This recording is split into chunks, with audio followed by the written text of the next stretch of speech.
Hello, my name is Jingonelli, and today we are going to be looking at another tutorial.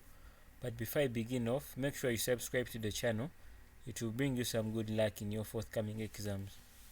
So, looking at industrial analysis is a tool that facilitates companies' understanding of its position relative to other companies that produce similar products or services. So with this, by definition, a company gets to look at what is its position and how is it relevant to the companies that it is competing with. So with industrial analysis, this enables business owners to identify the threats and opportunities facing their business. So with this, the first step in industrial analysis is to understand the customers, competitors, suppliers, and substitutes, among others. Looking at suppliers with industrial analysis, you get to know how many suppliers are you going to be having, how unique is the product that is going to be supplied to you. Then with the competitors, you get to look at how many rivals do you have, and also buyers. You can also still look at how many buyers are you going to have. Then with the substitutes, you may look at what are they. Moving on to the next slide, with industrial analysis, we get to see what it focuses on. So here we are at the industrial forces, and this is the second step in performing an industrial analysis. With this, it is to assess the impact of Porter's 5 forces, and with this we are going to look at the collective strength of these forces, the understanding the forces, how they help a company to find a position in the industry where the company can best defend itself against these competitive forces. Then we have once the forces affecting the competition in an industry and their underlying causes have been diagnosed, the company or the firm is in position to identify its strengths and weaknesses relative to the industry.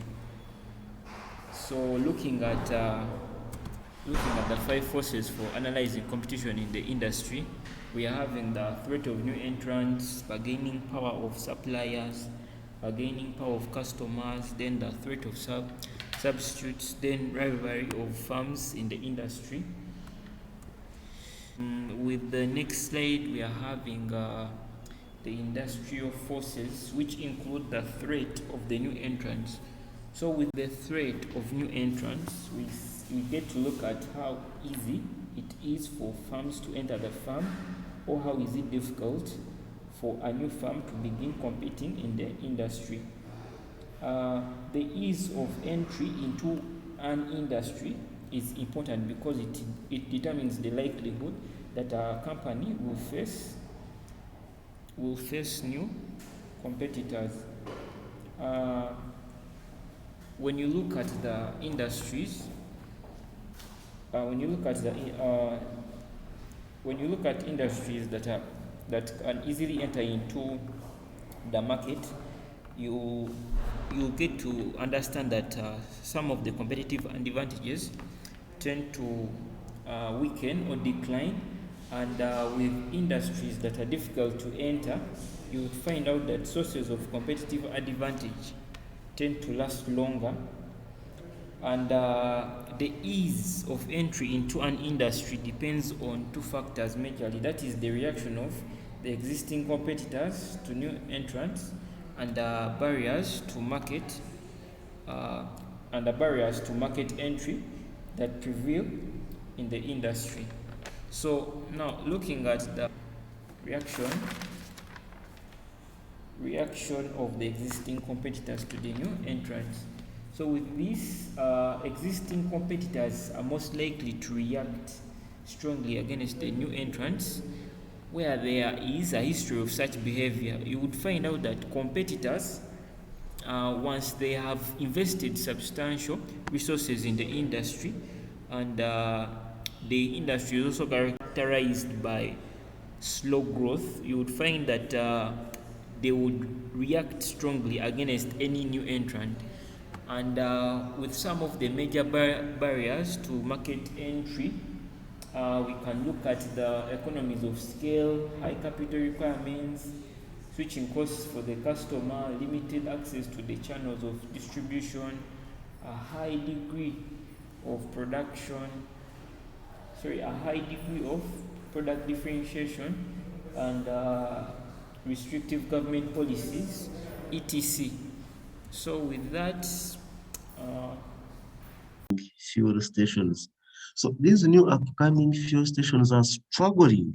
They are finding it difficult to enter this industry because some customers are loyal to Shell, some customers are loyal to Total Energies. So it's very, very difficult for a new firm to enter. So what happens when firms cannot easily join? Competition is always minimal, it's always controlled. But where firms can easily join, where customers can easily switch from product A to product B, then it becomes easy for firms to join the industry. And when new firms join the industry, competition increases. So it's all about customer. Can you move on? If customers are loyal to a certain brand, then for you to introduce a new brand, it becomes a challenge. Because they are loyal, they can't leave the brand they have been consuming. So that is all about switching. Because can you move on? If you can easily move on, if a customer can easily move on, then new firms will join. But if they cannot easily move on, firms cannot, customers, new firms cannot easily join that industry. Access to distribution channels. If you cannot easily distribute your products, then it becomes difficult for you to enter the industry. You enter the industry and you find it difficult, you find it challenging to distribute your products, then entering is a challenge. But where you can easily distribute your products to the customer, to the market, then you can easily enter. And when you can easily enter, competition increases because many firms will enter that industry. So that is the point of accessibility. If you can access, then you can easily enter the distribution channels. If you cannot access the distribution channels, then it is always a challenge for you to enter that industry, that market. Next point is degree of product differentiation. Degree of product differentiation. So if customers are loyal to a certain brand, then it becomes difficult for new firms to join the industry. Where customers are loyal to a certain brand, they just consume whatever comes up, then you can easily join the industry. I can give you an example of the beverages industry. If Ugandans were loyal to consume Pepsi products and Coke products, if Ugandans were loyal to consume Pepsi or Coke products, then it was going to be a challenge for Paris International market. And the good thing, few Ugandans are loyal. They just consume whatever they find. That's why firms easily join and competition is always high. Because customers are not loyal. But if customers are loyal consuming a product, then it becomes a challenge or difficult for a new firm. And ladies and gentlemen, when firms join the industry, competition increases. But where firms cannot easily join the industry, competition is always low or minimal. Another point is government policy. There is a government policy restricting firms from joining the industry. Automatically, competition. Recording in progress. So we are going to look at both situations, number of suppliers. Where suppliers are many, where suppliers are many, those suppliers do not have high bargaining power. Number of suppliers. Where suppliers are many, those suppliers have a low bargaining power. Where suppliers are few, find there are few suppliers of a particular product, and those suppliers have high bargaining power. You're the only ones supplying, you have a high bargaining power.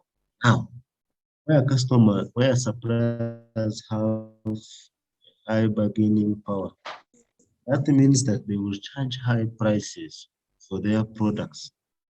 Charge high prices. They will charge high prices for their products. And when they charge high prices for their products, automatically it will affect the profitability levels. It will affect the profitability levels of farms in that industry, and it will affect them. Can you mute, please? If I need, can you mute? Evelyn, can you mute? Evelyn. What is it? Evelyn, can you mute? No, that dear people are changed. They know what it means. Please, this is your truth.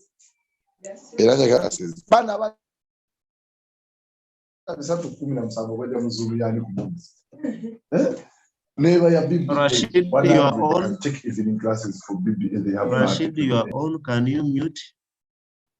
Yes. Thank you.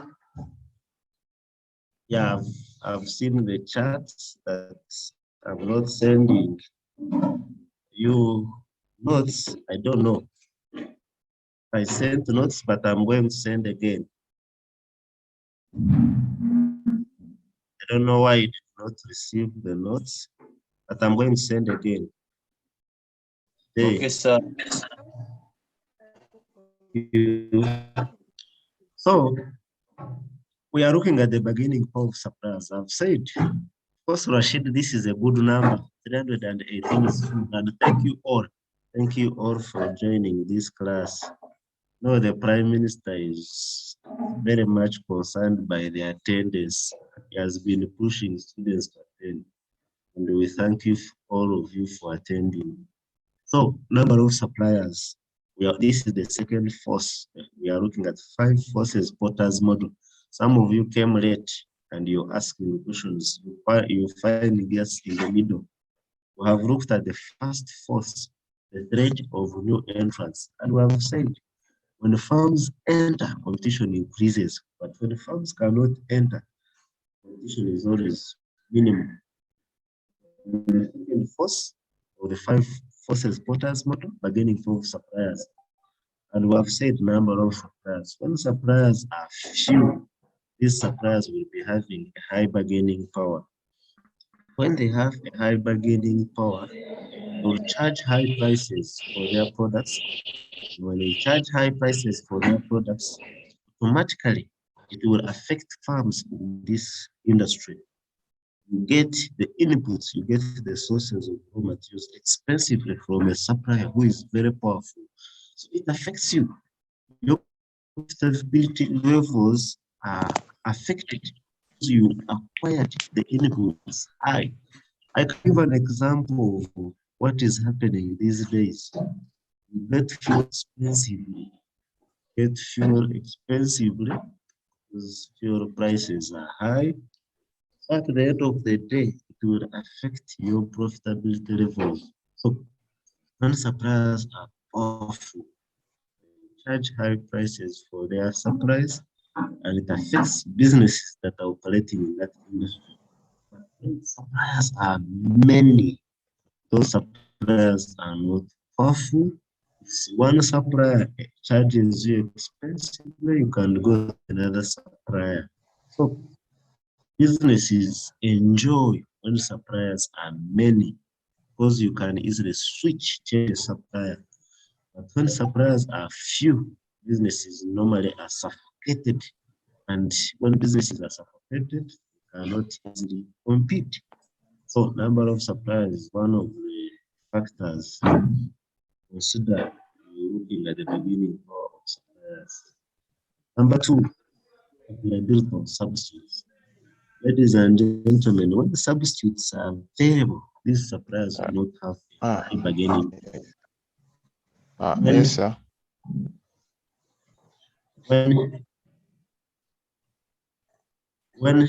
When substitutes are available, substitutes, these are products that serve almost the same purpose. So when they are available, suppliers are not powerful. When this supplier in the industry charges high prices, you can rush and consume a substitute because a substitute almost serves the same purpose. Substitutes are available, suppliers are less powerful. But when the substitutes are not available, suppliers are very powerful. They are very powerful. They have a high bargaining power. When they have a high bargaining power, they will charge high prices. When they charge high prices, the firms operating in that industry will be suffocated. So it's very, very important. Consider your pricing, especially when substitutes are available. Number three, switching costs. Can you change a supplier? If you cannot change a supplier, then this supplier is very, very powerful. A business, and you cannot change from supplier A to supplier B. Then makes the existing suppliers very, very powerful.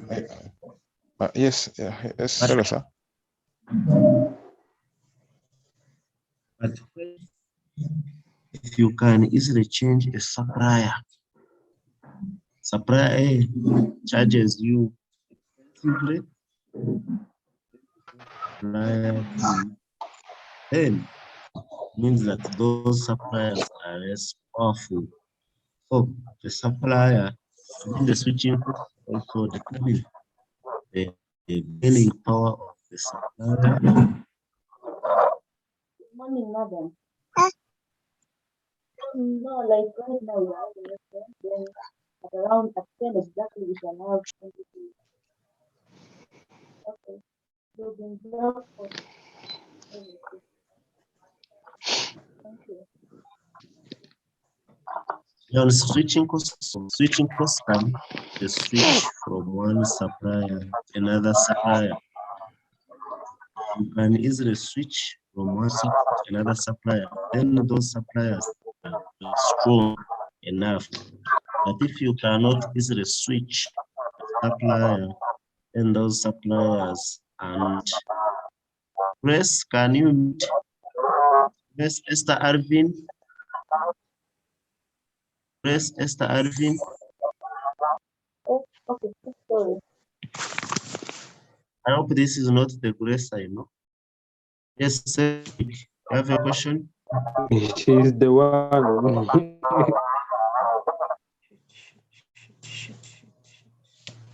Cedric, can you ask your question?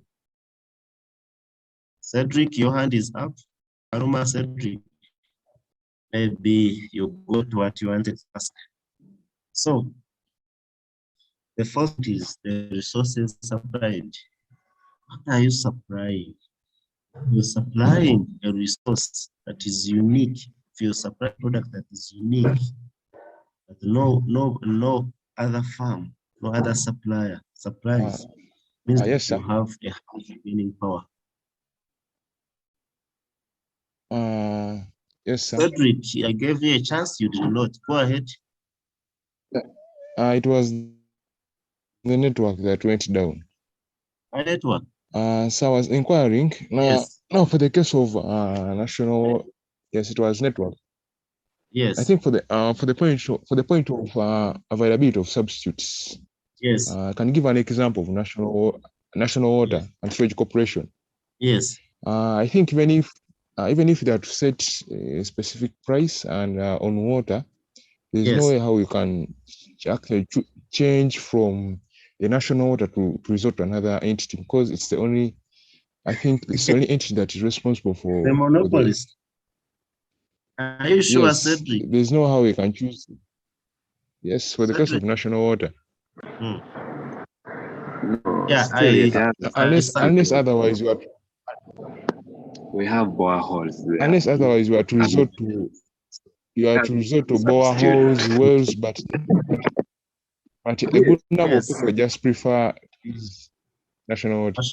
Yeah, because maybe it is reliable, but in some areas people go to boreholes, go to springs, rivers, lakes. Yes. Some of them have dug water in their Mm. compounds. I know so many who have water, their own water, in their places of residence, and national water Okay, is sir. not even aware.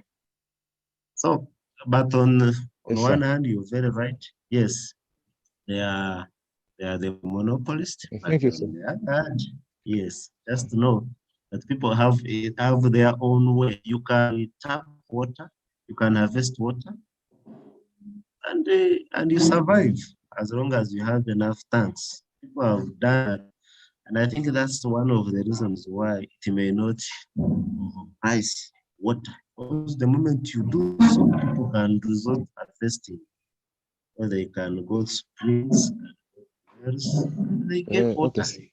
Okay, thank you. Aurelia, you have it? Aurelia, your hand is up. Thank you so much, sir.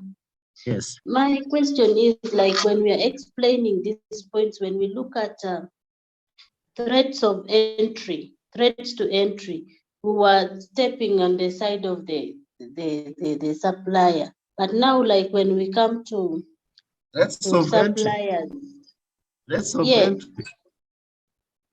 Like entry which threat. point? Like which point? Like when we talk of economies of scale. Yes. Like we look at it in favorism it favors the suppliers. No new but now farms. when we come to, here we are looking at new farms joining the industry. When there are economies of scale in a given industry, new farms will join to be able to enjoy economies of scale. Here we are focusing on, because the point is, the first is threat of new entrants. Can you easily join the industry? If economies of scale in a given industry, farms will join. But if there are no economies of scale, it becomes difficult for small farms to join the industry. So I don't want us to confuse the two. Here on first force, we are looking at new farms join the industry. Then on the second force where we are looking at suppliers. There are different forces. I don't know whether I've explained to you area. yeah, I've now picked it. Thank you. Yeah, because here, high capital requirement. You are a new farm. If you don't have high capital, you won't join. If it is not a requirement, you can easily join. Switching channels of distribution, can you easily distribute your products? If you can, you join. If you can't, you don't join. This is about new farms joining the industry. But here we are looking at suppliers. You have a high bargaining power. Suppliers with a high bargaining power always charge high prices for their products, and it affects businesses that are operating in that industry. But with a low bargaining power, the points here we are looking at, have a high bargaining power or you have a low bargaining power. If you have a high bargaining power, you always do whatever you want. And these are some of the factors that determine either the high bargaining power or the low bargaining power. For instance, point number one, if there are few suppliers, you few supplying this product, have a high bargaining power. But if you're many, you have a low bargaining power. Substitutes, our friend has explained it. There are substitutes, you don't have a high bargaining power. But if there are no substitutes, you have a high bargaining power. Switching costs. People, if customers can easily switch a supplier, like customers can easily move on, change, or if customers can easily change a supplier, then these suppliers are not powerful, which is okay for us. Where you cannot easily change a supplier, it means that these suppliers have. Number 4, if a supplier is supplying a unique product, this supplier is having a high bargaining power. But where a supplier is not supplying a product that is unique, this supplier will not be having high bargaining power, because whatever you supply, everybody supplies. So when you charge your product expensively, people will go and consume or get a product from other suppliers once they purchased. You have a business, maybe you have a bakery, you find 90% of your input, you get 90% of the input from one supplier. That will be for this says decides not supply you, you want to operate.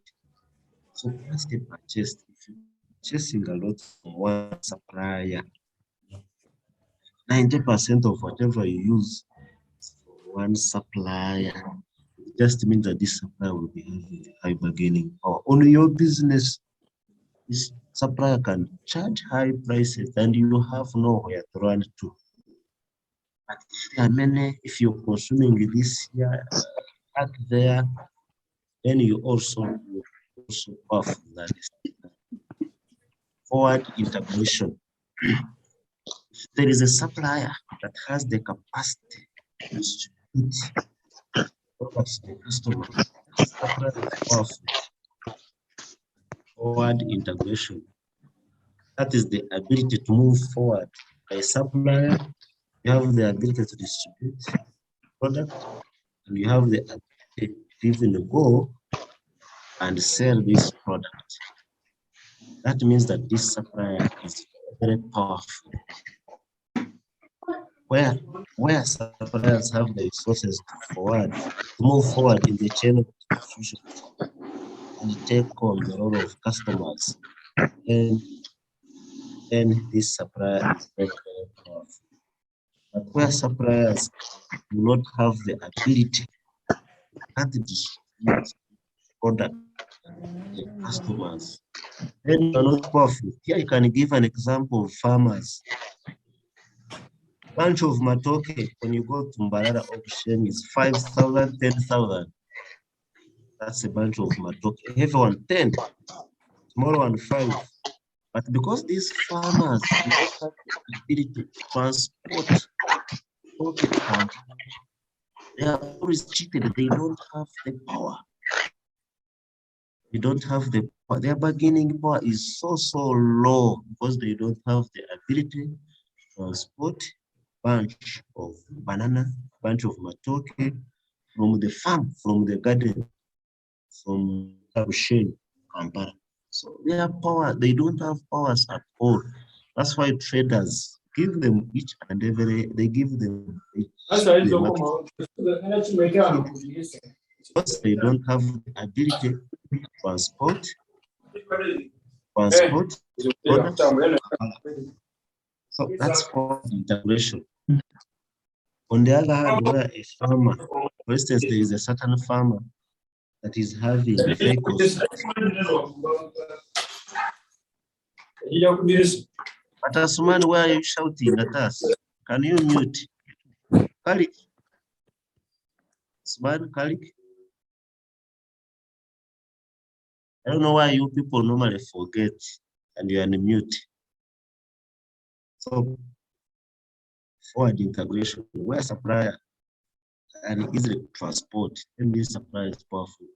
If I give an example of Uganda Brewery, if Uganda Brewery has enough vehicles, or Coca-Cola, you must have seen Coca-Cola distributing their sodas to the markets.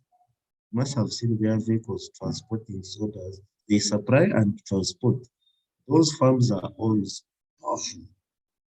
But where you can supply, you are a supplier, but you don't have the ability, you're always not powerful. You're depending on the distributor. You're depending on the supplier. I mean, on the distributor of your products. So forward integration is that ability to take over the responsibility of other firms in the chain. For instance, taking over the role of a distributor. If you can take over the role of a distributor, then you're powerful. Then it means that you have high bargaining power. But if you cannot take on the role of a distributor, you have a low bargaining power, which is always good for our businesses. So, ladies and gentlemen, where suppliers have a high bargaining power, it's not good for businesses because they can charge high prices for their supplies, and it affects the profitability levels of firms operating in that industry. And they will have their competition ability reduces. But where suppliers are having a low bargaining power, they can't just raise prices for their supplies. At the end of the day, is an advantage for the existing businesses. So that is the second force. Excuse me, Yes, please. sir, I beg your pardon on quantity purchase. Pardon? More light on that point of quantity purchase. Quantity purchased. Yeah. Okay. Yeah. What happens is that there is a business. There could be a business that is purchasing large quantities from one supplier. Like you're purchasing 90% from a given supplier. Operating any business, but whatever you use is for one supplier. This supplier will be more powerful than you. And when the supplier is more powerful, because the supplier supplies you 90% of what you use, that supplier will be more powerful. You charge high prices and will affect your profitability levels. If you have a business, you operate a business and you're purchasing from many suppliers, those suppliers will not be powerful. That is the point of quantity purchase. How does it bring in high bargaining power or the low bargaining power of the supplier? The supplier supplies you 95% of whatever you use. You always beg this supplier. This supplier will always be powerful. But where the supplier supplies, let's say, 1% of whatever you use, this supplier won't be powerful. Look at an example of a supermarket. Supermarket is supplied by so many suppliers. So if you're just supplying something small, you want to be powerful in this supermarket. It's a situation where you operate in the supermarket and whatever you use is being supplied by one supplier. This supplier will be more powerful than your business. So, Zam, I don't know whether I've explained. Thank you, sir. Excuse me, sir. Yes. So now what if you explain it in another way around and say, if a Yes. business gets 90% of the supplier supplies, the supplier's power is going to reduce, bargaining power is going to reduce. Okay, it will depend on the business. You give us an example. So let's say we are moved. Okay, let me use high school. There's a student that keeps on getting a portion from a supplier, but he gets 90% of what the supplier produces. Yes. So you don't think the business will be in control of the supplier? Exactly. Thank you. In that way, yes, that way you also determine the power of the supplier. You have a milling machine, but the school takes everything that you mill. And that's why we have reached. The school takes everything that you mill. You always beg this school not to leave. You always beg this school, always take your portion. Thank you so much. That is an indication that you getting these points. Thank you for that supplement. It's not good to Welcome. always look, yeah, it's not good to always look at things from one angle. Thank you. Let's go to buyers, the bargaining power of buyers. Sometimes as a buyer, you can be powerful. Like the example you've just given us, you're operating a school and you're purchasing. I think that is point number one, however much I'm presenting it. Purchased. You're purchasing almost everything of a milling machine. Then you're powerful. Than that supplier.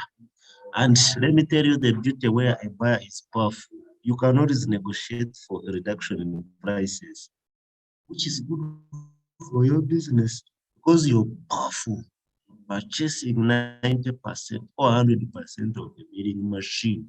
You're powerful. You can always tell this milling machine, can you reduce? Can you improve on quality? Those are some of the things. So if you're powerful, you can demand for lower prices, you can demand for high quality, you can even demand for additional services. Say transport my push to my school because you're powerful, purchasing in large volumes. But the moment, ladies and gentlemen, the moment you're purchasing in smaller volumes, you're not powerful at all. You go to a farmer and you're purchasing a pit. You're not powerful. You're purchasing one sack of cement from a hardware. You're not powerful. But if you go to hardware and you order for 500 bags and you pay, you're powerful. You can even force a hardware to reduce on the prices. You can force a hardware to transport cement to your site, given that you're a powerful buyer. So it's very, very important. Sometimes Yes, sir. when the buyers are powerful, it's good for their businesses. But when they are not powerful, it is not good. Number two, substitutes. Yes, sir. Yes. Sir. Yes. Sir, on that point of quantity purchased, Yeah. I wanted to first to see if this works. For Yes. people actually, I think for the product of Kiri soda, Yes. I think they have their own manufacturer or producer who supplies to wholesalers. But Yes. the rate at which the buyers purchase that particular product is quite low compared to other products such as the Harris International products, for example, Reham. We talk of Coca-Cola itself, talk of Pepsi. So it means their quantity, the rate at which the quantity is being purchased by the various consumers is quite low compared to other products in the market. So this makes it, I think, can I say, a poor performing brand compared to other producers in the market. Yes. We can add another point.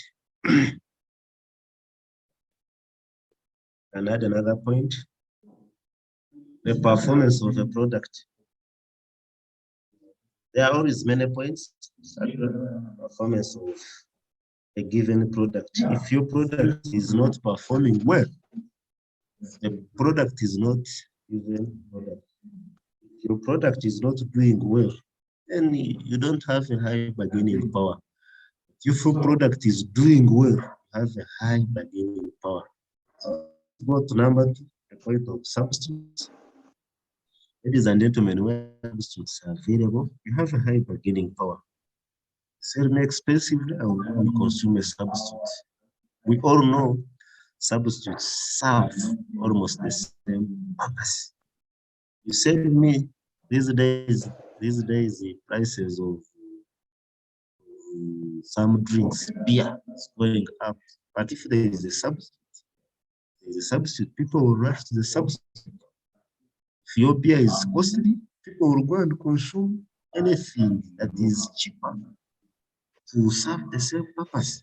If your soda is costly, people will go go and consume water. There's water of 500. The objective is to quench the thirst. They will quench the thirst. So where substitutes are available, buyers have a high bargaining power because they cannot consume the substitutes. But where substitutes are not available, buyers always have a low bargaining power. You will have no option. You have to consume the product. So this is what about substitutes. These are switching costs. Can you switch a supplier? If you can easily switch a supplier, then you're powerful. But if you cannot switch a supplier, you're not powerful. Can you easily switch? Can you easily go get a product from another supplier? If you can easily do that, you're powerful. You have to negotiate for a better price. If they fail to reduce the price, you switch. You get the product from another supplier. You're very powerful. Yes. Yes. Hello, sir. Go ahead. Yes, sir. Yes, go ahead. Cedric. And the point of switching suppliers, I think in this scenario, I can use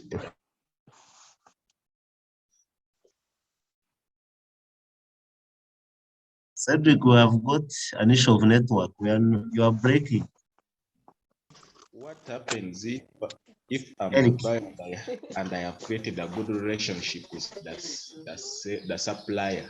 Can it also contribute to high bargaining power? Yes. That is another point.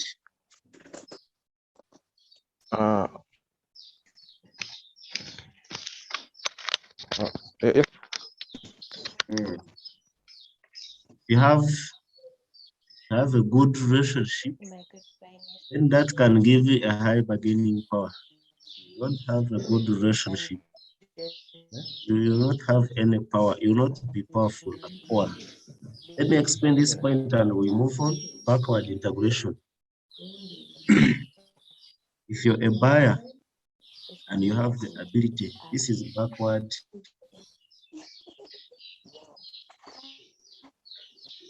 integration. You're a customer, but you have the ability to move backward chain of distribution. You are a buyer, but you have the ability to take over the role of a distributor. You have the ability, you're a powerful buyer, to take over the role of a supplier. Then it means that you have a high bargaining power. You're a consumer of a product, but you can take over the distributor, you can take over the supplier. It means that you have a high bargaining power. And when you have a high bargaining power, I've told you, you can demand for lower prices, you can demand for high quality, you can even demand for additional services. These are the benefits you can have when you have a high bargaining power.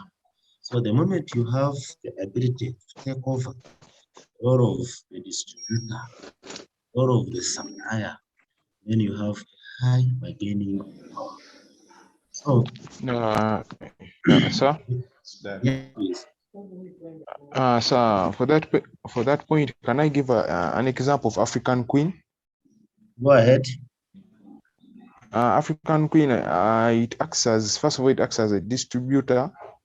Then it also acts as a supplier at some point, because it took some tenders of some products that it distributes on the local market, such as for the case of bread. Yes, that is the best example. The best example. Our distributors, then at some point they took over a lot of suppliers. That is backward integration. It means that African Queen is very, very powerful, and they can bargain for anything, for a reduction in prices, for better quality, for additional services. That is the best example. Thank you, sir. You're welcome. Excuse me, sir. James, do you have a question? I do have it, sir. Go Sir, what ahead. about the credit worthiness of the buyer? Take for The what? example, where credit worthiness of the buyer. Take for Yes. example, whereby a buyer can take commodities on credit and then pay back later. Can it come in as a point or? Yes, it can work. Can work. All right, thank you. Welcome.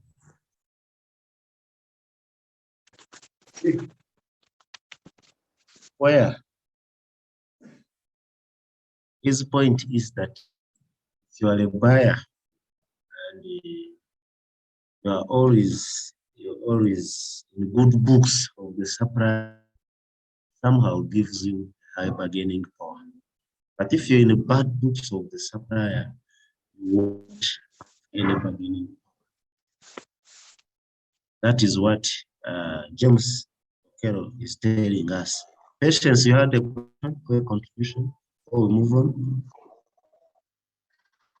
Sir, I have okay, sir, for me, I've not understood this point of backward integration. Oh.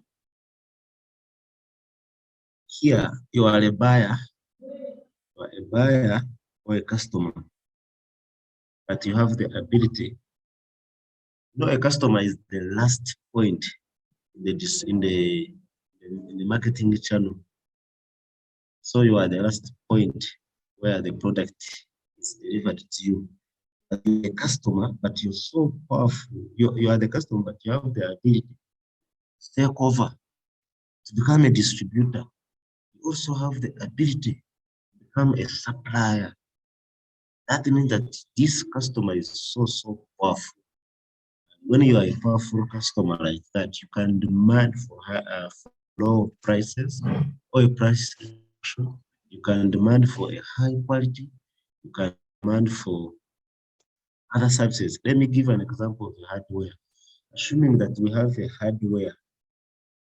Hardware is like a small, anyway. Let me give an example of a construction firm. You have a construction firm. You have the ability to take over the role of a distributor. You can get the product directly from a distributor. Maybe you have the ability to take over as a construction firm, and maybe both. You have the ability to take over the role of a supplier. These construction firms that are constructing roads, if you do have that ability, that you're a powerful customer. When you are a powerful customer, you enjoy the benefits of powerful customers. That is backward integration. Can you go back and take over other layers in the distribution, the role of a distributor or the role of a supplier? Yes, sir. I have a question. I wanted us to move on.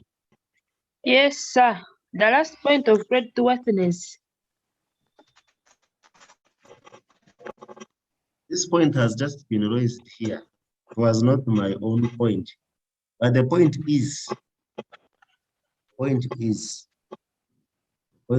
creditworthiness was raised by Okero James. That if you're in good books of the supplier, I've always been paying the supplier on time. Means that you're always with the supplier. That it gives you an advantage. It gives you an edge. You can negotiate with this supplier because you've never disappointed this supplier. You can negotiate for a reduction in prices. You can negotiate for better quality or high quality or any additional service because you are in good books. So your worthiness will determine whether you have a high bargaining power or a low bargaining power. If you have been paying all your debts on time, then you have a high bargaining power than another firm that has not been paying on time. If you have been defaulting, you don't have a high bargaining power. You have a low bargaining power. But if you have never defaulted, that firm will always have a high bargaining power. And that firm will always enjoy the benefits of a high bargaining. I don't know whether I've explained it. Yes, sir. Yeah, substitutes. I would like to supplement more on it. Okay. Go ahead, James. Sir, on After the all. point of creditworthiness of the creditworthiness of the buyer, Yes. for this case, I can use MOBS for the case of the example. Like if we are purchasing, let's assume we are purchasing staff T-shirts from Fine Spinners, which is a producer or supplier, and in the long run, you have been actually paying in time. They have been actually supplying with the best. Now, for this case, since you have been in a good relationship for some time, you may go at some point in time and you acquire these uniforms, minus paying them, just because in their books of records they have you as one of their best performing buyers. So this will influence you actually for them to supply more and more, because they know you have been quite performing very well in the side of purchasing these uniforms. Yes. Yes, sir. Yeah, thank you so much. And I hope that one was really brought it from another angle and better. So, substitutes. As we all know, substitutes solve the same economic need. They serve almost the same purpose. Substitutes are variable. Some substitutes are variable. No, customers can always choose and leave the main products. You can always go and consume the substitutes. Because some substitutes even perform better than the main products. So if you look at point number 1, buyer propensity to substitute, you have the ability to substitute. There is the ability to substitute. The buyer has the ability to substitute. And this buyer is powerful. You have to bring this buyer, because this buyer has the ability to change, move on, with the substitute. You have to negotiate, you have to bargain, you have to make sure that you keep this buyer.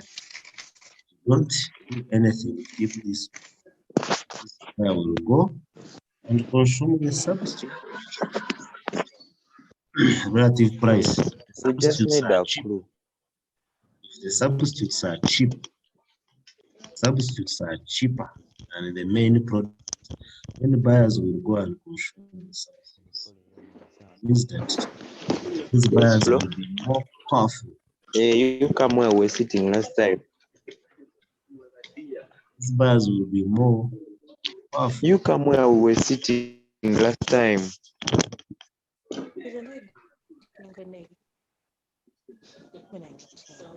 Flo. Okay, I was saying we are on the point of prices with substitutes. Substitutes are cheap. You come where we were sitting last time. That's where we are.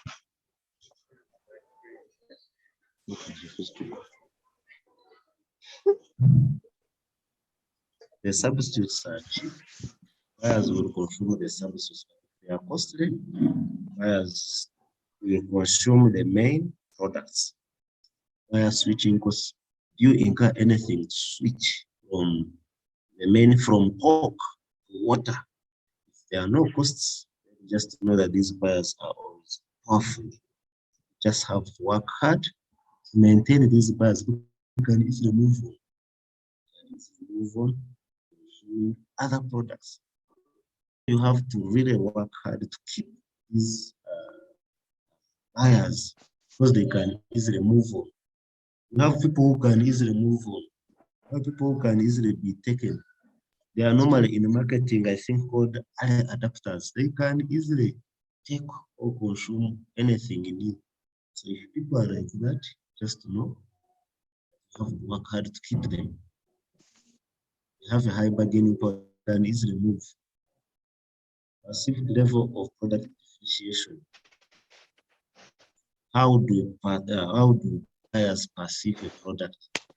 If they are loyal, they perceive it to be better than competitors, Buyers, if you have buyers who perceive your product to be a better product, then you have an advantage over them. But if they do not perceive it to be costly, to be of high or better quality, they can easily move on other products. For some buyers, consider in many Ugandans actually consider the fuel, total energies or share to be of better quality. So it's advantage to the supplier, and of course a disadvantage to the buyer, because for your steel, that is the only steel you have to consume. You don't want to consume from other fuel stations. So it gives an advantage to the supplier, not you. Because for you, your mind is locked with that product. You don't want to consume anything. So you even have a bargaining power, they can cheat you, because for you feel there's no any other product than the product you consume. And we know we have those people who will say, the moment this product is not there, I'm not consuming it. We have the number of substitutes products available.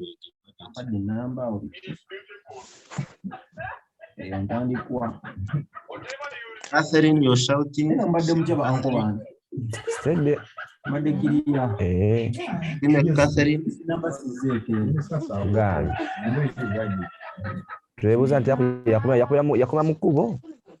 Hello.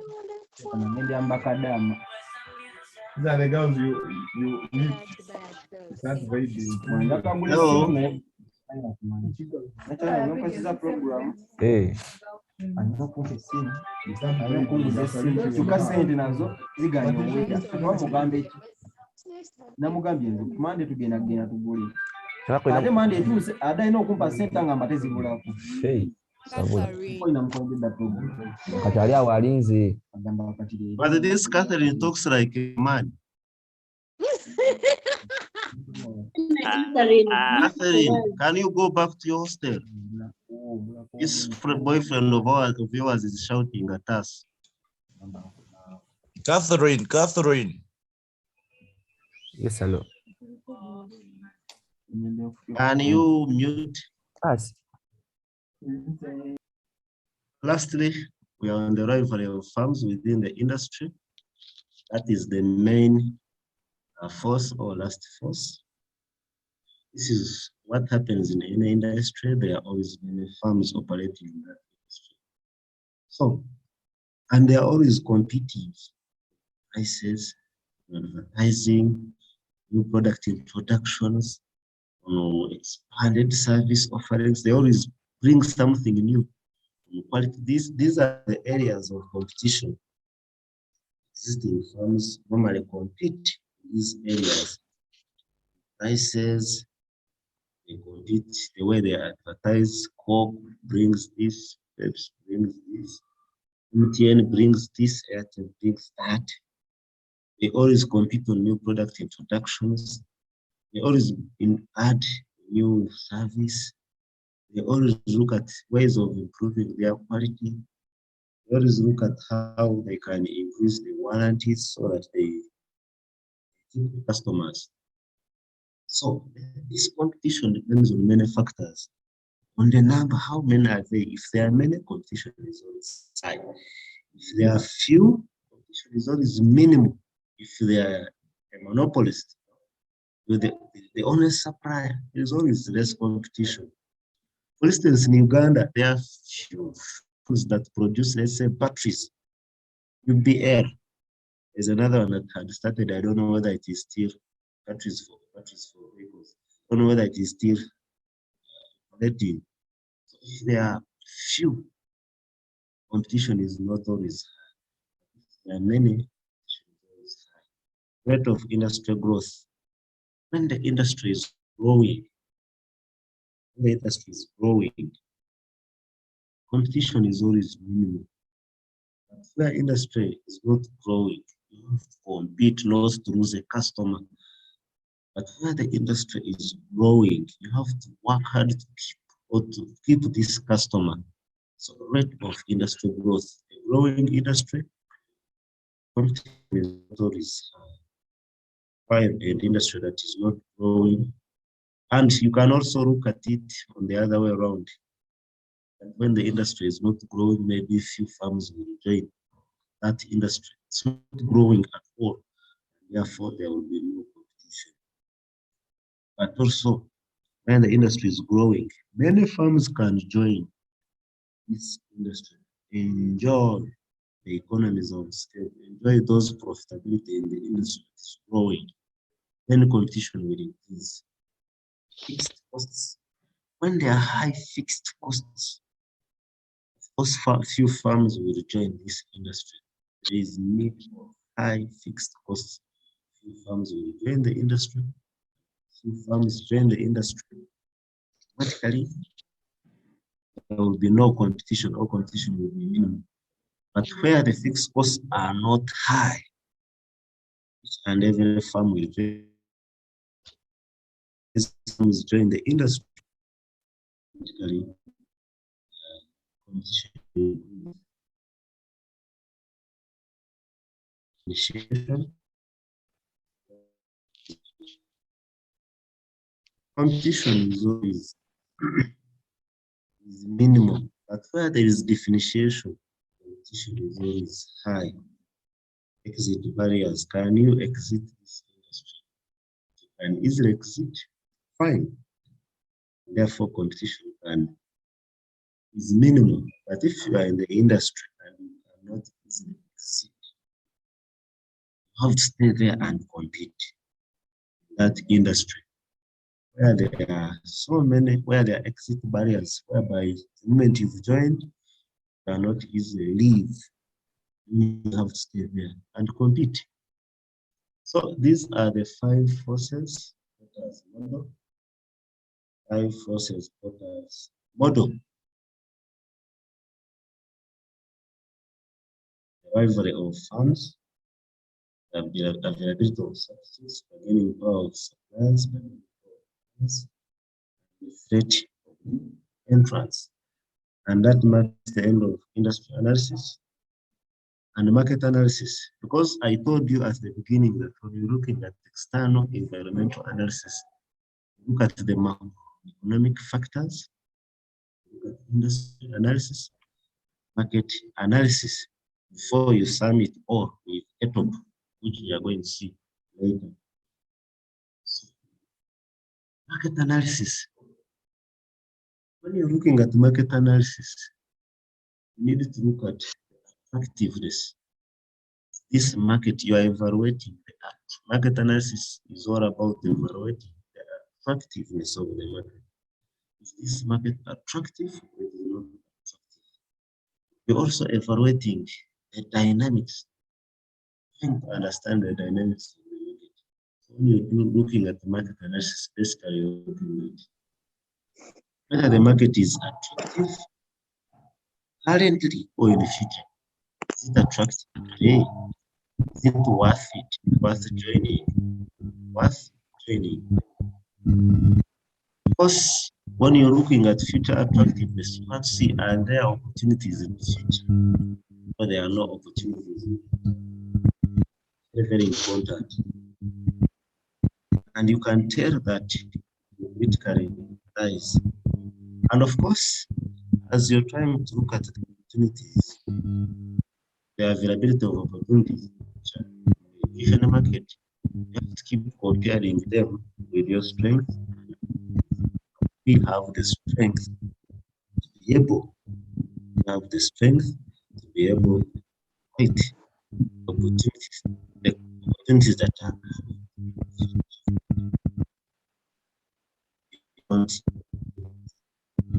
so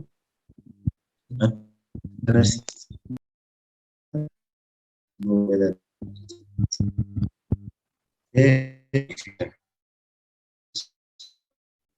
these days you don't have information. The cost of that, you don't the prices input has gone up and continue selling it cheaply You need to understand that this is where the market, this is where the prices are going up or down. So there are some of the issues that you have to look at when you analyze the market, or assessing the market, size of the market. When the market is big, that market is attractive. The market is attractive. Growth of the economy. Where the economy is growing, that market is attractive. Where the economy is declining, that market is not attractive. These days, we must have seen some businesses closing business because the economy is not doing well. Right? Other supermarkets decided to get out of the economy that is not doing well. Yeah, cost structure are the costs that are needed to be able to join this market. And you manage those costs as compared to the competitors. If you can easily manage the costs, then you join. But if you cannot easily manage the costs, then you can't easily join that industry. Distribution, can you easily distribute? You can easily distribute, then the market is good. If you cannot easily distribute, the market is not good. Trends, you need to understand the trends. If the trends are going up, the upward movement is a better market. The downward movement is not a good market.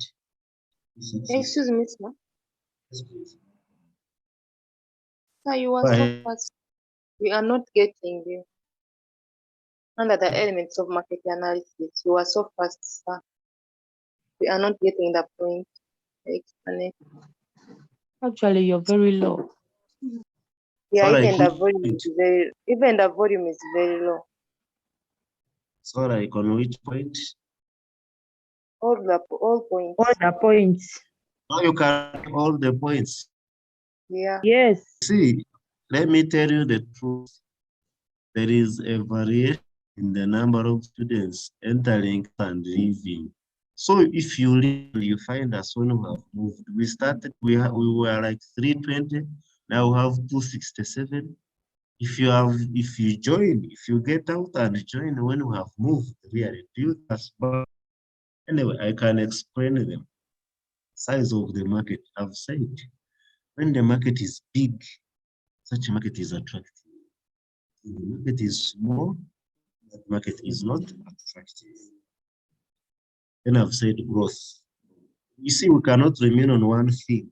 Our time is almost done. We can't finish external environment. And I wanted this time begin on a little bit fast and have some of you who are distracting us. So growth economy, I've said a growing economy is a good market. It provides a good market. But a declining economy is not providing a good market. I have given an example of Uganda. The market is not doing, the economy is not doing well, and therefore it is not a good market. And you must have seen some farms getting out of this market. Cost structure. Can you manage the costs of operating in a given market? Can you manage the costs of operating? If you can manage the costs and even you add value or whatever you're supplying in that market. Excuse me. Yes, please. Your voice is so down. We can't hear you well. Just don't know what is wrong with it. And that is my voice. So we are hearing. You can now hear. I get confused. Maybe network challenges. So we are getting. Okay, proceed. The cost structure. Can you manage the cost of operating a given market, or you cannot manage the cost of operating a given market? If you can manage the cost of operating a given market, then that market is very attractive. you think it is good for you because you can manage and match the costs of operating in a given market. Distribution channels. Can you easily distribute your products that in the market?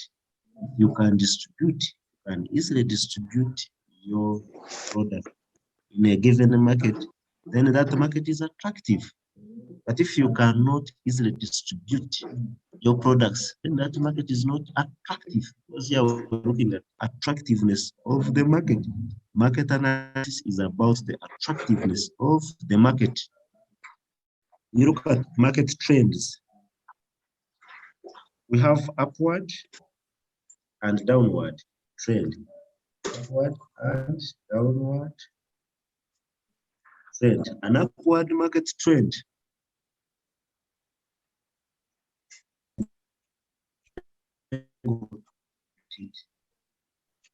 where the market people up some money, depending on the angle you're looking at. But you and going down, it can be a bad market because you acquired these inputs expensively. So would you recap Unfortunately, upward and downward? The network is very poor. Would you please recap upward and downward market trends? Thank you. I've said in a market where there is an upward or an increase in prices of products, if you're operating in such a market, it can be a good market for you. Simply because you acquired, let's say, a sack of sugar at 100,000 and prices have gone up, now it is 200,000. You will make abnormal profits. But if you acquired a sack of sugar on a downward, trend at 100,000 and the prices at 80, that is a bad market for you. Key success factors. Do you understand the key success factors in that market? If you can understand them and you have the key success factors, let's say you have the unique resource is a key success factor, or you have unique skill, excellent customer care, those are key success factors. If you do have them, then the market is attractive. But if you don't have them, then the market is not attractive. You need to go to a market where you have the key success factors. You have excellent customer care. You have quality products. You have excellent products. etc. Those can be the key success. Lastly, profitability. Are firms making profits in that market? If they do, then that market is attractive. If they do not, they are making losses, then that market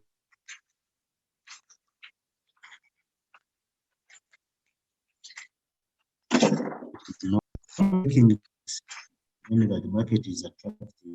Farms are making losses, and the market is not attractive.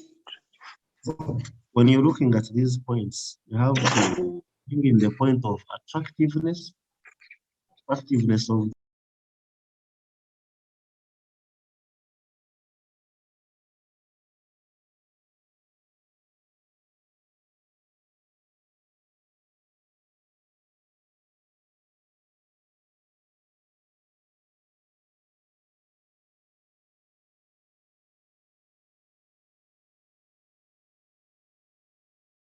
Recording in progress. making losses, businesses making losses, then that market is not full.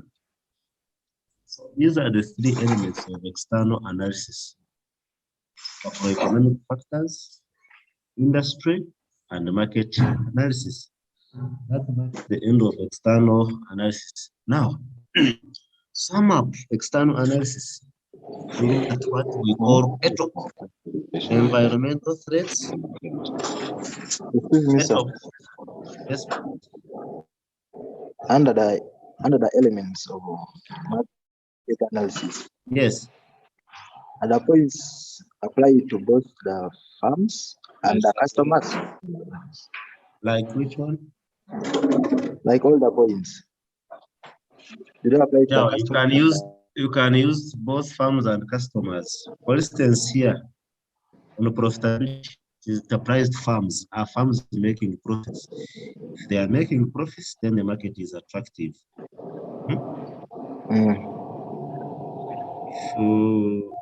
If a farm can distribute, can easily distribute, then that market is attractive. It's as if all of them are working on farms. The economy, if the economy is growing, then they good. I also think they apply to only farms because looking at the attractiveness of the market, we cannot say. Yes. We These cannot. points apply to farms. Yes. Yeah. I agree with you.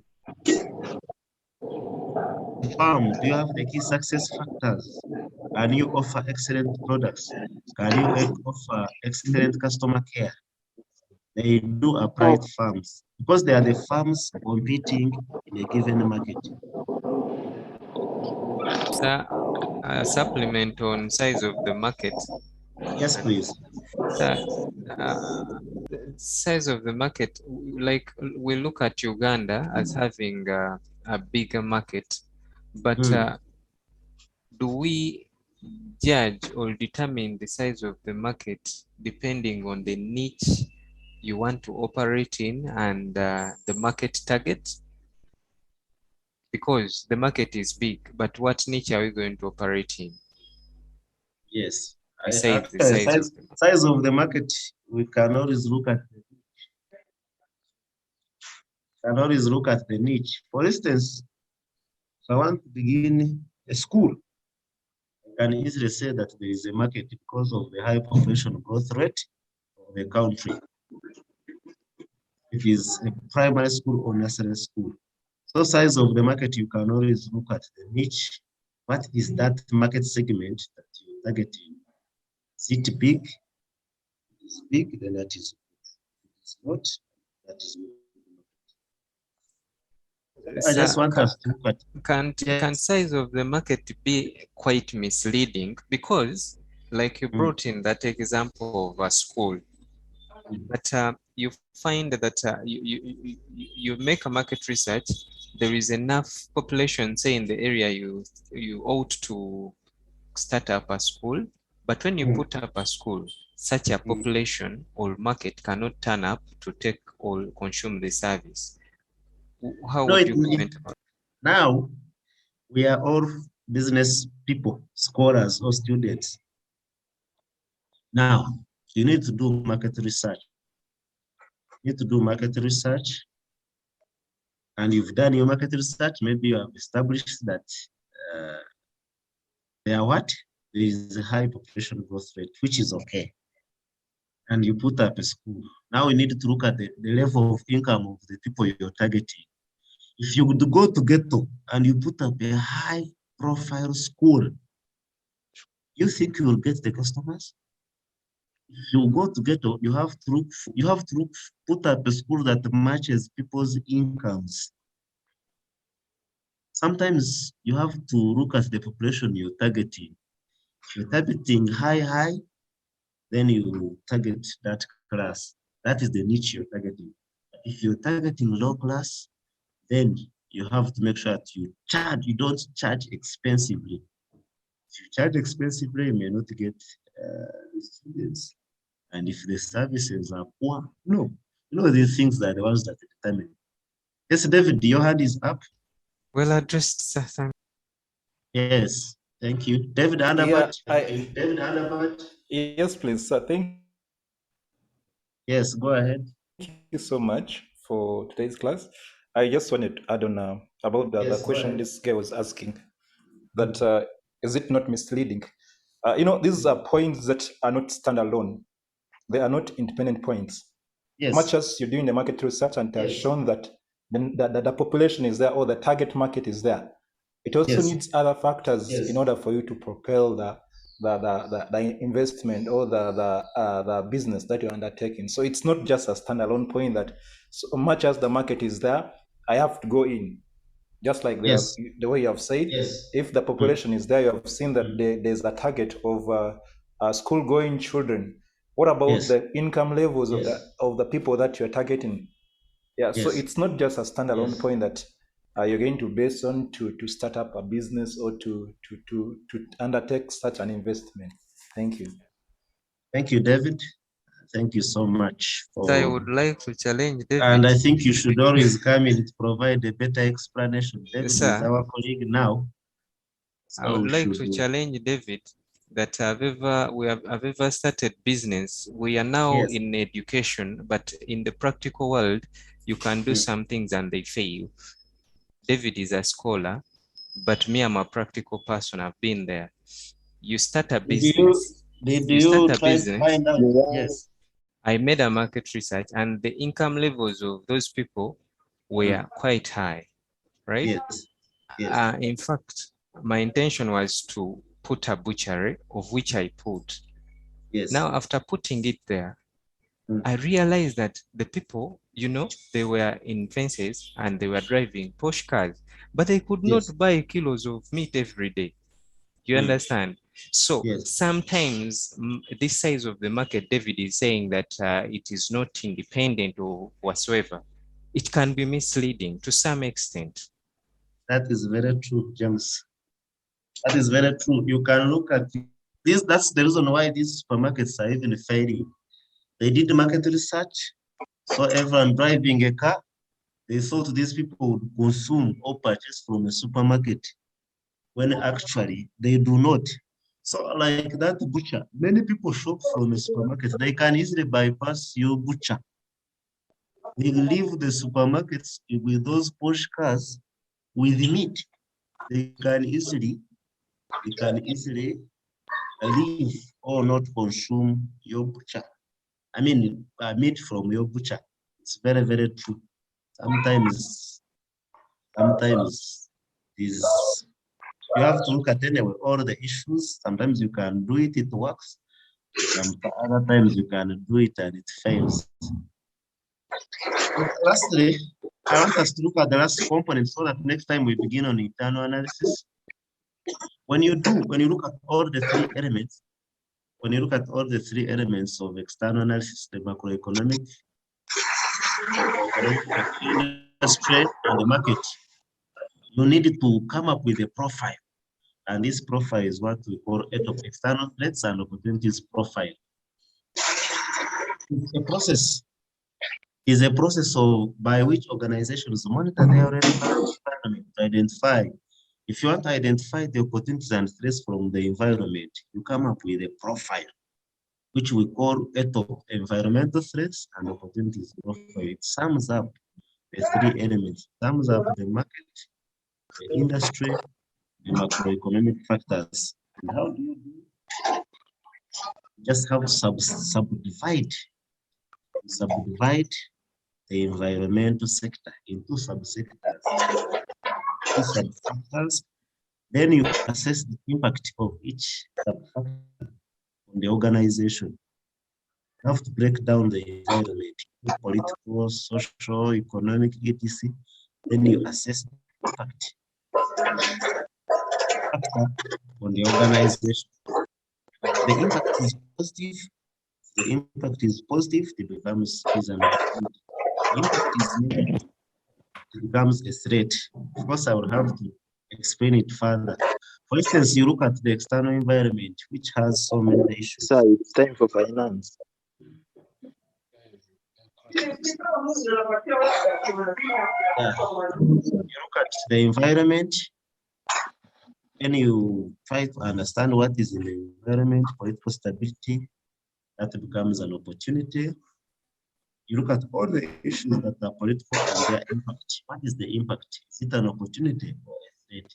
For instance, a political stability is an opportunity. But if it is instability, it becomes a threat. You just put a negative. This is how you can draw an F. What economic is in high interest rate. That is a threat. These days we have inflation.